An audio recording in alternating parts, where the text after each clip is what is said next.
How about now? Now we have audio. Yes! I'm sure you've been wondering what the heck I've been doing, and yes, I am full of enthusiasm. Great. All right, so let's start this like we're really starting it. Hello, welcome to the show. First of all, I wanted to thank our good friend Todd Bott for letting me use that cool song called Metallic H as our intro music today. Thanks, Todd Bott. And as you've now seen me mime a few times, we've got a great show in store that includes things beyond just my cool neck dance that I'm doing there. So, but if there are requests, I'm sure I can do that over and over again. In fact, we could just fill an hour with that. How about? High concept here. All right, so let's get moving now. Now that we have audio, boy, when am I going to learn, huh? All right, so first thing I wanted to do is mention our job board. We have a job board at jobs.adafruit.com, and this is, I think, an excellent time to go and check out the people who have posted resumes on there and little intros and the kinds of skills that they're offering. People are located all over the place. Like we have someone here from Germany, someone in the Ukraine, Denver, Colorado, Richmond Hill, New York, so Hawaii, Missouri, look at all these, Minnesota. So if you're looking for some work to be done remotely right now, this is a great time to go check out the Adafruit job board and see if there's anyone there that meets your needs. We have, excuse me, an absolutely free job board, so you can post your resume on there. You can also post job openings if you're looking to hire someone or bring someone on remotely, full-time, part-time, contract work, freelance. It's entirely free to everyone, so go check out jobs.adafruit.com to see what sort of stuff and what sort of people with which sort of skills are available there. All right, so let's, I'm just laughing because over in our Discord chat, pop that up. Thank you. First of all, we have someone, some C. Grover noting that we have a little distortion at the peak. So I'm going to turn down my audio level there. Excuse me. Also, Wolf220 says they sense a GIF in the near future. I'm guessing that's a funky dance GIF, perhaps. All right, let's see. Also, let's talk about a product pick of the week. So, as you probably know, Adafruit is only shipping essential items, personal protective equipment, and items related to research and development and manufacture of medical equipment related to COVID-19. However, we now have a really snazzy new button on the site for items that are available over at DigiKey. You can find it on our site, check it out, and then click the Buy at DigiKey button. Let me show you here. This is the product pick of the week. This is the Permaproto small mint tin size. I have one right here.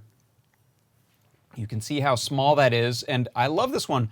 It ended up being the perfect one for my Power Glove project. You can see it hanging out back here. I'm gluing. I had some separation there, so I'm gluing it. But right up in this, what's called the back of the palm area, there's a Permaproto board in there that I've soldered to, and these fit in the little Altoids gum tins, or small mint tins, I guess. And one nice thing about them is that they have breadboard style configuration, so those columns are connected on this half of the board and a separate column connection on that half of the board, and then in the middle, to keep this small, we have a power and a ground rail. So you can use those for your connections. If you take a look over here in the web browser, I've got the product page up, so this is product 1214. You can get a set of 3 of them here for $7.95 US. And rather than adding to your cart on the Adafruit site, you can hit this Buy on DigiKey button. If you hit that, it's going to go to the product listing on DigiKey. It'll let you know there's 145 of them in stock, and they ship out immediately. And I think the price is identical. So here it is, $7.95. So you can place your orders from DigiKey really easily now on Adafruit items. And that right there is my product pick of the week. Let's see. What else have we got in store? Oh, you know what? I'd like to do a gear report. So this is actually a gear report not on something that I have or some old thing I've found in my garage or workshop or in the house. It's also not something that I've recently acquired, but something that I'm thinking about acquiring in the future. It is a CircuitPython-based sampler playback module called the Winterbloom Big Honkin' Button. And you can see this is the page from the CircuitPython download. So this is an official registered board that you can download CircuitPython for. This is going to be coming out soon. The Big Honkin' Button is essentially has a huge arcade button on it, and it'll play back a sample file. I'm guessing it's WAV files. You can load WAV files onto it. Has a bunch of storage space onto it, so you can load them over USB. And then, since this is a modular synthesizer module, you can control things using control voltage as well as incoming gate. You can send out a gate pulse to drive something else, and it sends out that audio. And it runs CircuitPython, so you'll be able to customize it so that different signals you send it pick different sounds or do things to those sounds. I'm assuming there's going to be some DSP processing available, so you can change the pitch of your sound and so on. So I wanted to show, oh, we have a loud plane overhead. I wanted to show the item in action. My one fear is that when I do this, I'm going to lose audio sync because I've been having that problem, so I'm going to save that for the end of the show. But this is a video you can find up on either the Winterbloom or the Thea Valkyrie, our friend Stargirl. Thea Flowers is the creator of this module. Here you can see the module. The board is tiny, even though Eurorack module is about that big. It takes up a little less than half the space, I think. And I believe this is an ATSAM D21 chip that it's got. They're running the CircuitPython and some flash memory for loading your samples.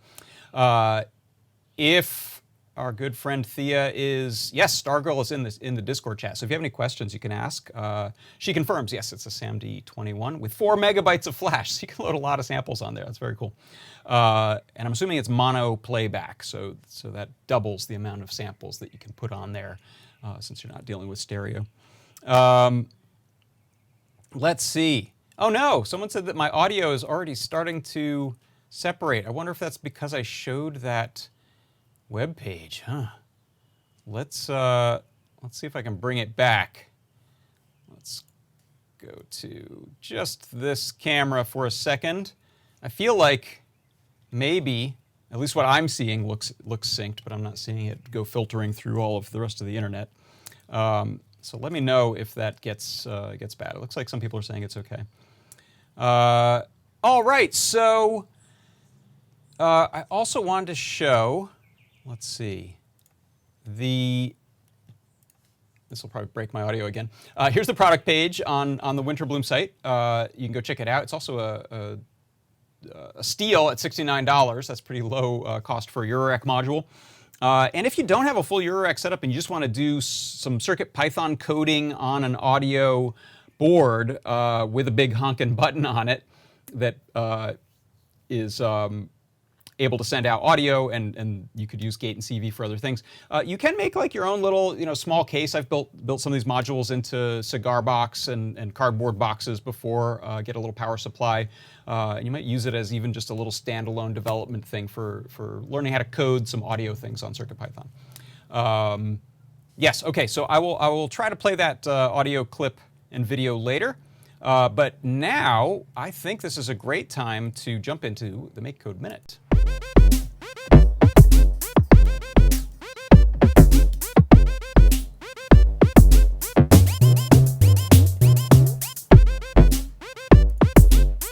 All right, so for the MakeCode Minute today, let me bring up my Chrome browser here so I can see it. Yeah, and I'll show you a live demo of this afterward. Let's talk about the coding that's gone on here. So for the MakeCode Minute today, what I wanted to do was show you how you can use arrays to create your own custom lists of neopixels.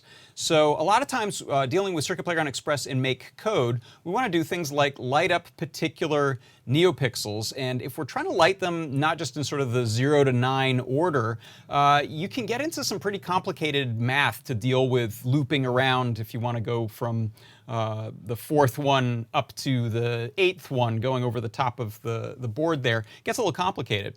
And so what I've done instead is I've created a couple of arrays, and these are just lists of neopixel numbers. So you can see here I have an array that goes 2, 1, 0, 9, 8, and that is the sort of 9 o'clock position, the far left neopixel, and then running counterclockwise, or rather running clockwise up across the top. Then I have another array, this is called a B list, and this is 7, 6, 5, 4, 3. So this runs down the bottom. And then what I'm doing with those lists is when I click either the A button or the B button, I am calling a item in that list, which is easy to call those in order, and then they have their own custom orders that we get to utilize for the effect. So when I press A, you'll see I'm running a red neopixel that's just going to loop endlessly across the top of the board, even though those are funny, weird numbers. And the same with the B button, I go down across the bottom of the board. And so let's take a look at that inside of a down shooter here. You should be able to see, yeah, you can see those colors pretty well. So here, I know my finger will be in the way, as I press the A button, I'm looping through that one list, that array of values, and then when I press the B button, I'm doing the same with the other list. And so that's a way that you can create unique sets of neopixels or other numbers to deal with inside of MakeCode. And that is your MakeCode Minute.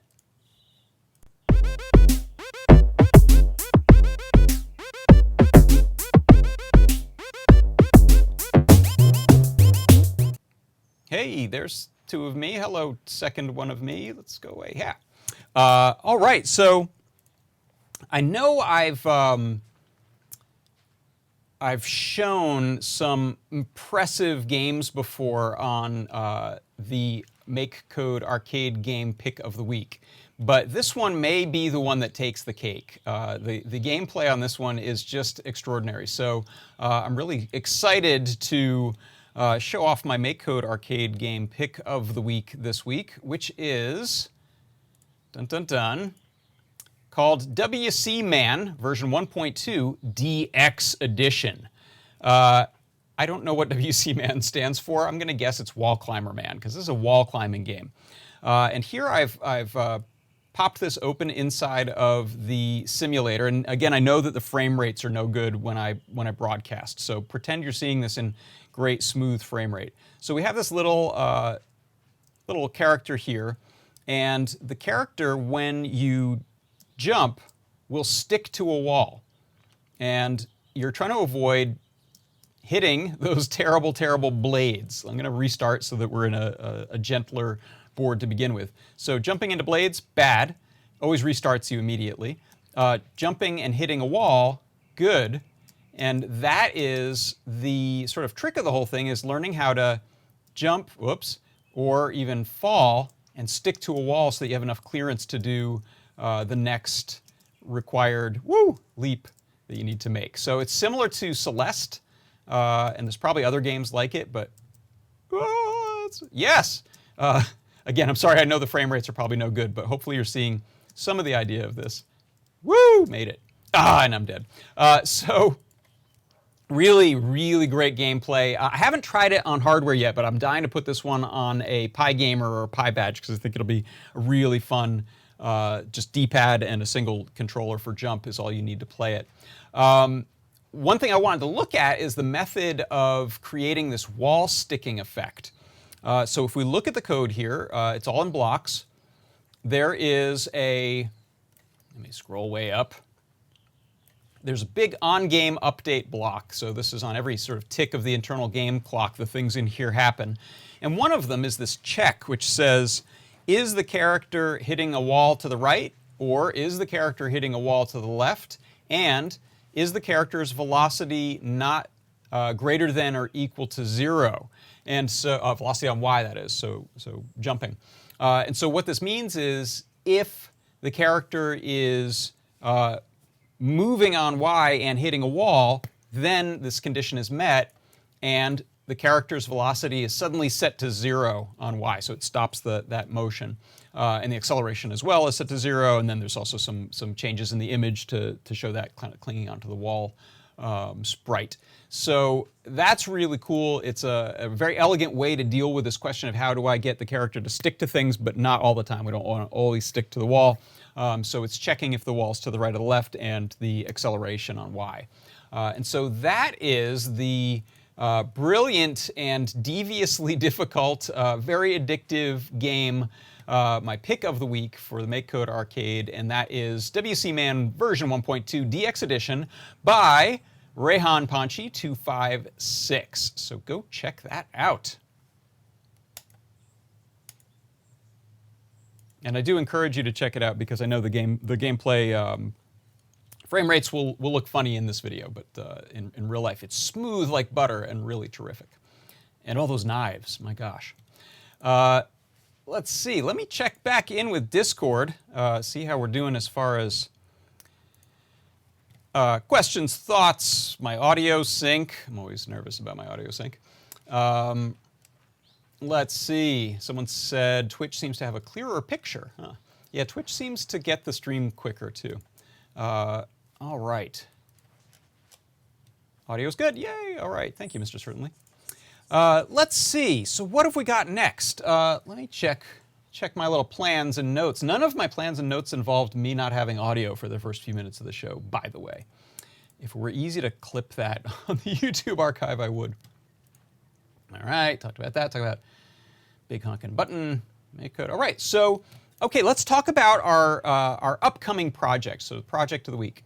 Let's see, someone said scroll up. Scroll up?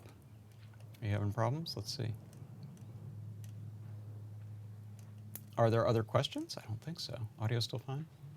Do any Adafruit worker still use RPis? Yeah. Lots of people using Raspberry Pis for projects. The most recent project I used the Raspberry Pi for was the broadcast net, so using BLE running on CircuitPython devices to send sensor data to a Raspberry Pi, and then the Raspberry Pi using its Wi-Fi or an Ethernet connection to send up to Adafruit I/O. So that was a great use of Raspberry Pi as a little hub. I also recently built a what's his name? Octocam. It's a Raspberry Pi Z running a open source version of sort of a security camera, nanny cam, Nest, Ring doorbell kind of cam thing. I'm forgetting the name now. I showed it a couple weeks ago of the it's a code running on the Raspberry Pi in a specific cut of Raspbian, I believe it is. So a couple Raspberry Pi projects there. And then I think I also know of a couple friends of mine who've been using them to do Octoprint to run their 3D printers and also get camera footage of their 3D printers. So I imagine there's a lot of Raspberry Pi action going on. Oh, and Chris Topher says, that's an awesome game. You inspired me to buy a Pi Gamer. Get it from DigiKey. Good. Yeah, I hope it plays on there. Sometimes people run into things where they can't get games to run well on hardware, but Rehan Panchi does a great job and will hunt down, I'm guessing, any problems if it's not running on hardware. So maybe I'll give that a try this week and see. Motion iOS. Thank you. Yes, Mr. Certainly, that is it. Motion iOS is what I'm using to basically look at my front porch. And yes, Octoprint on Raspberry Pi to control all of your 3D printers, says Todd. Excellent. Yeah, Connor McCarter, same, using RPi 3 for OctoPi, works great. Excellent. Okay, so let's get on to our project of the week. So I'm just starting on this project, and what this is, let me swap over to the downshooter here and take a look at, this is a pulse oximeter. Zoom out just a little bit here. Yeah, it looks decently in focus. And what a pulse oximeter is a method of measuring both the blood oxygen content, the ratio of blood to oxygen in your blood, as well as your heart rate in beats per minute, as well as one other piece of data, which is called the plyth, I believe, and it's a graph of the strength of your heartbeat, I think. I don't understand it that well yet, so I'll be digging into that one. But the two that show up on here when you turn it on and put your finger in, we should see that, let me try to focus this just a little better. Wrong way. There we go. So you'll see on the left there is my blood oxygen percentage, which is at about 98% right there, hovering between, I think, 98 and 99%. And there's my heart rate at 82, which is quite elevated just because I'm broadcasting live and it gets all your adrenaline going. And so this is pretty neat. It shows you that data, and the blood oxygen ratio is pretty important for monitoring certain illnesses, as well as, I believe, people who are doing intense types of interval training where they're maybe doing oxygen starvation to up their red blood count for things like cycling and triathlons. So there's a number of uses for figuring out your percentage of oxygen in your blood. And it's also a heart rate monitor. Now, this thing, you can just look at it, but it also can be sent to an app over Bluetooth. And so what we decided to do was Dan Halbert dug around and found that the protocol, the Bluetooth protocol for this, is documented well by the manufacturer. And so he's written a CircuitPython library that allows us to use that Bluetooth data on a CircuitPython based device. So what I've got here is I've put together a Feather NRF52840, which is a Bluetooth LE Feather. And then I also have on here a data logger. And so the first step of this is just getting the info to print on here. So what I'm going to do is hook up my Feather here over USB so that we can look at its serial output, right inside of Moo. So I'm going to bring up Moo here, and let's open up the serial port. And I'm going to unplug my camera switcher because that always causes me problems because it's a little trinket running CircuitPython. And now it's detected this device, I believe. So I'm going to restart it.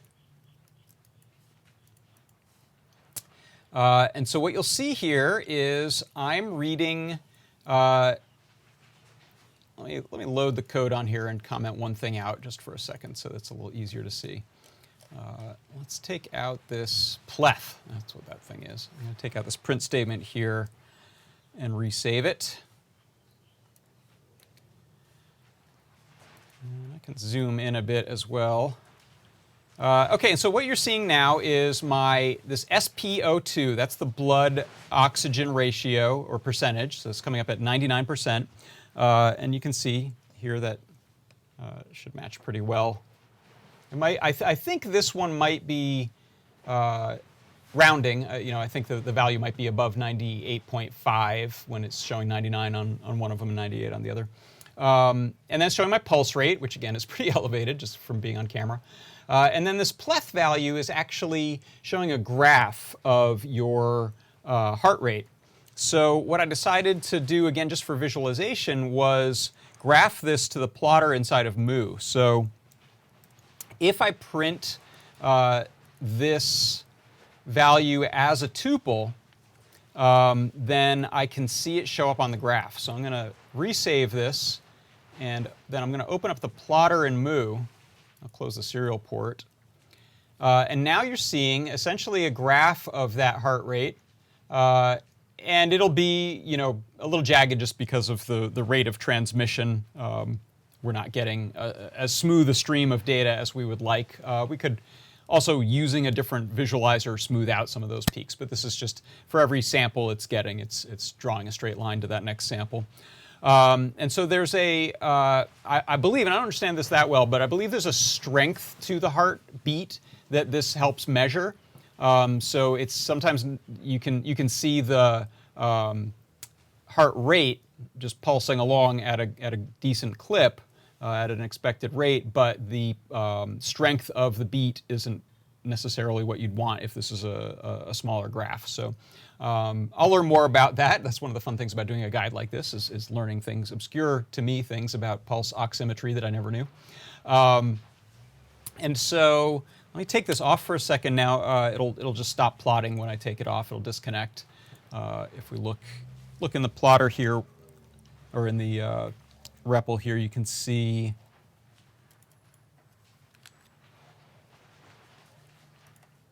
I'm going to comment out that, oh, we'll leave it on, okay. You can see what happens when I take this off. After a moment, it will stop, it'll break the connection, essentially. And we'll see that this is disconnected, and it'll start searching again for a device. At least it should. There it goes. It says scanning down at the bottom. So one thing I wanted to mention is just how these things work. So I would think, being naive about these things, that measuring oxygen content of your blood would require a sample of blood in a lab. But as it turns out, you can measure the oxygen content by essentially transmitting both infrared and colored light. Two particular specific wavelengths of light are beamed through some LEDs essentially in the top of this thing down into a sensor on the other side, and the color of that that light coming through varies enough if there's more or less oxygen in the blood to be able to count both the percentage of oxygen as well as the heart rate, because it looks different on the blood flowing out and the blood flowing back. So that's the sort of my basic understanding of that principle, how that works. The code that we have here, I'll show you what we've got running so far. So let me take a look at my Moo session again. What is happening up here is we're bringing in some of our Bluetooth LE.io library, Adafruit BLE library, and then advertising so that it can look for an advertisement that has a certain service. So we're looking for this BLE Berry Med, B-E-R-R-Y is the company who make this pulse oximeter. If you're going to look for one, we'll have it in the guide. I believe Adafruit has this now in the store. It's not for sale yet, except for I believe to medical uses, but eventually we'll be stocking these regularly, and they're not that expensive. I think I got this one for $25 or something like that. The kind you want is, I believe it's called a BM1000C, Berry Med BM1000C. And that's one of the few that use a protocol that we've been able to dig into enough to write a library. So Dan wrote a library. It's this one, Adafruit BLE Berry Med Pulse Oximeter Library. So we're importing that. We are then instantiating the BLE radio. Then we print that we're scanning, and then we just start looking for advertisements of devices that say they have the Berry Med protocol. So that's an attribute characteristic that we're looking for when this thing is turned on and broadcasting. We then will connect to it, and then we'll try to fetch the manufacturer attribute as well as the model number attribute. So it verifies that we have the one we think we have. And I think we print that at the beginning as well. If you watch in my REPL, it says fetch connection, device Berry BM1000E, it's saying, actually. Oh, that's interesting. I thought this was the C model. I'm not sure what the difference is, but I've seen both listed on their website. And then once we're connected, what I'm doing is I'm checking, first of all, if the pulse ox service values. So all of the things that we're looking for, which are if there's a valid connection, the blood oxygen percentage, the pulse rate, that pleth graph, waveform, as well as is the finger in there. That's something else that it senses and tells you. Those are the 5 pieces of data that come in one attribute chunk of data. So then, as long as those have a value, and I think I'm also checking that the oxygen rate, no, the pulse value. I'm checking the pulse value is not 255. I just noticed that's what it transmits at first. It sends that a few times before it sorts itself out. So I'm saying wait until it's not 255, because if it's 255, I have bigger problems. But once it's in a normal range, then I'll start doing this stuff below, which is unpacking that list, that characteristic that has these 5 pieces of data in it, into their own variables. And so that's what this list values 0, 1, 2, 3, and 4 index that I'm grabbing that data from. And then I'm just printing 3 of them right here. So I've got a little print statement where I'm formatting, let me zoom in a little further for you, where I'm formatting the SpO2 variable that I'm grabbing from here, grabbing that pulse rate variable that I'm grabbing here, and then this pleth graph number, which you'll see kind of bouncing up and down. It's easier to see that one as a plotted graph.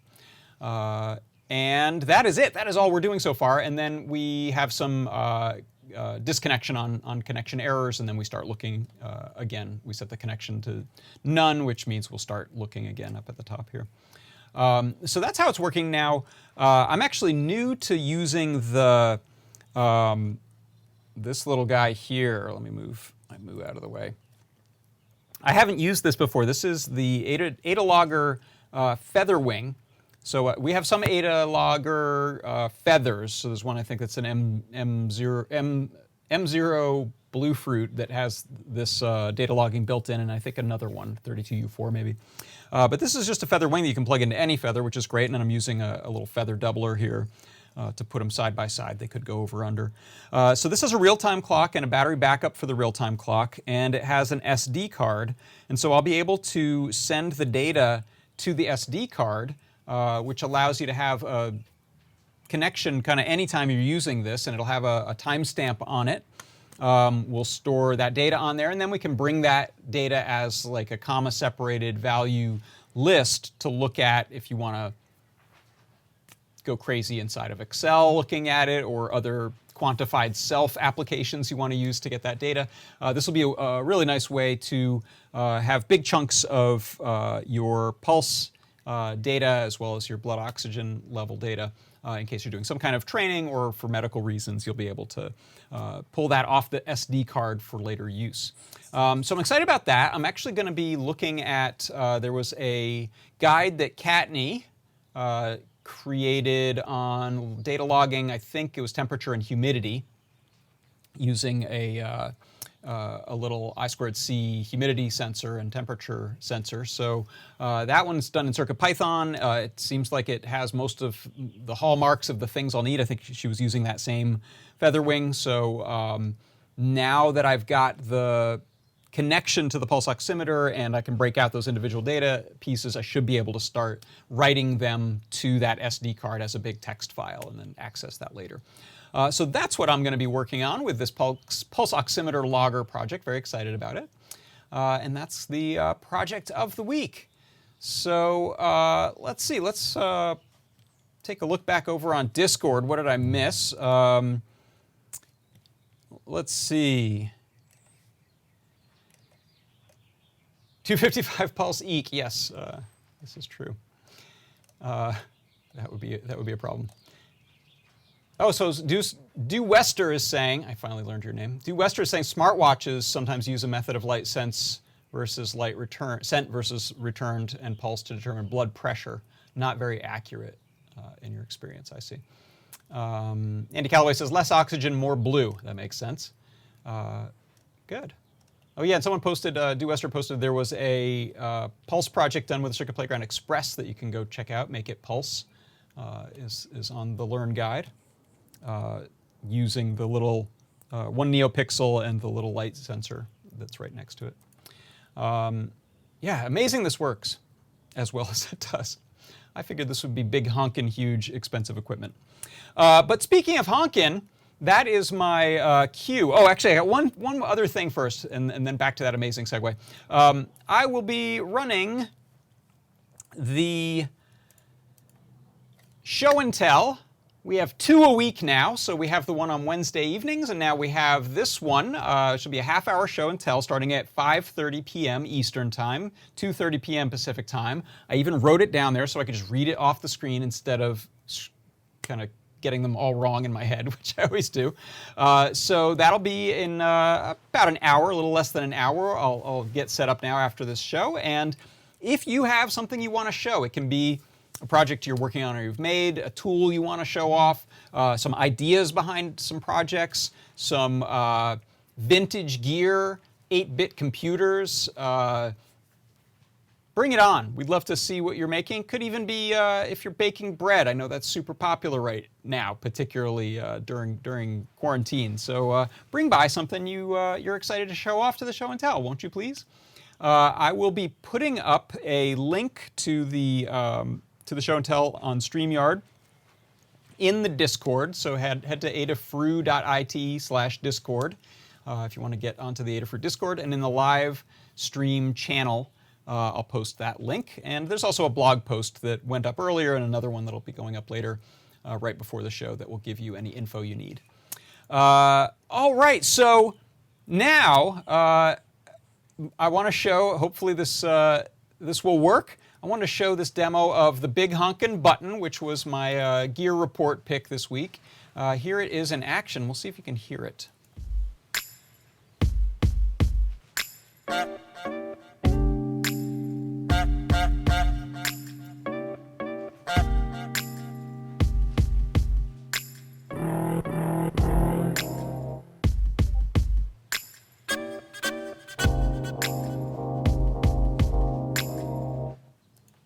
How awesome is that? I'm very excited about the big honkin' button. You can see there, yeah, there was definitely some pitch shifting stuff going on. I'm going to guess that was through control voltage going into the big honkin' button, but Stargirl is in our Discord chat a lot, so you may be able to ask her there if you have any questions about big honkin' button.